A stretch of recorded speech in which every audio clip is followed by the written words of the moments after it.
By mounting a radar on a satellite, we can image the Earth's surface during the day, night, and even through clouds and rain.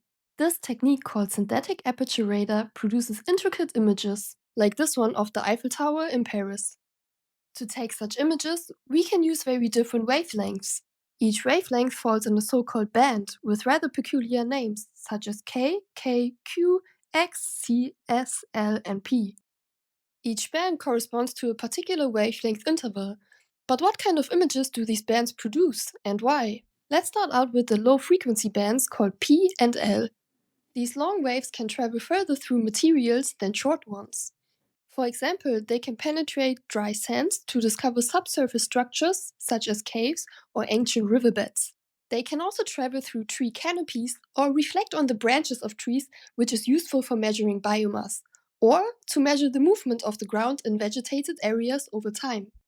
This is one of the few P-band SAR images published just this year by ESA, which shows the biomass in Amazon rainforest with wetlands in purple and forest covers in green.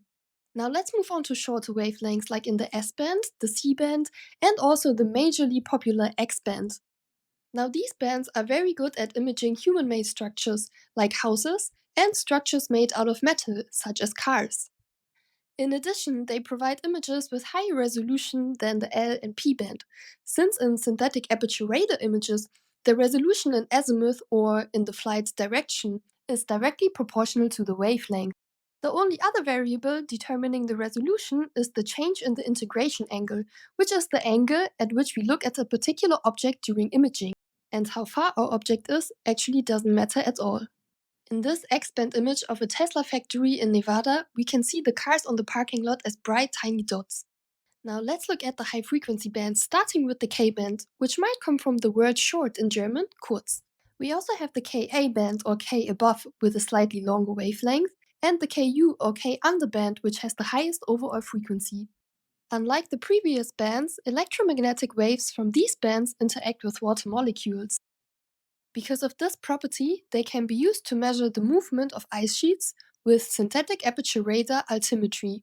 We can also use these bands to measure atmospheric precipitation and, during good weather, the vibration of small objects. Or we just use them to get high-resolution imagery, like this 10 cm resolution image, where we can even see the shadows of single branches. If you like to see what radar sees, make sure to like, follow, and subscribe.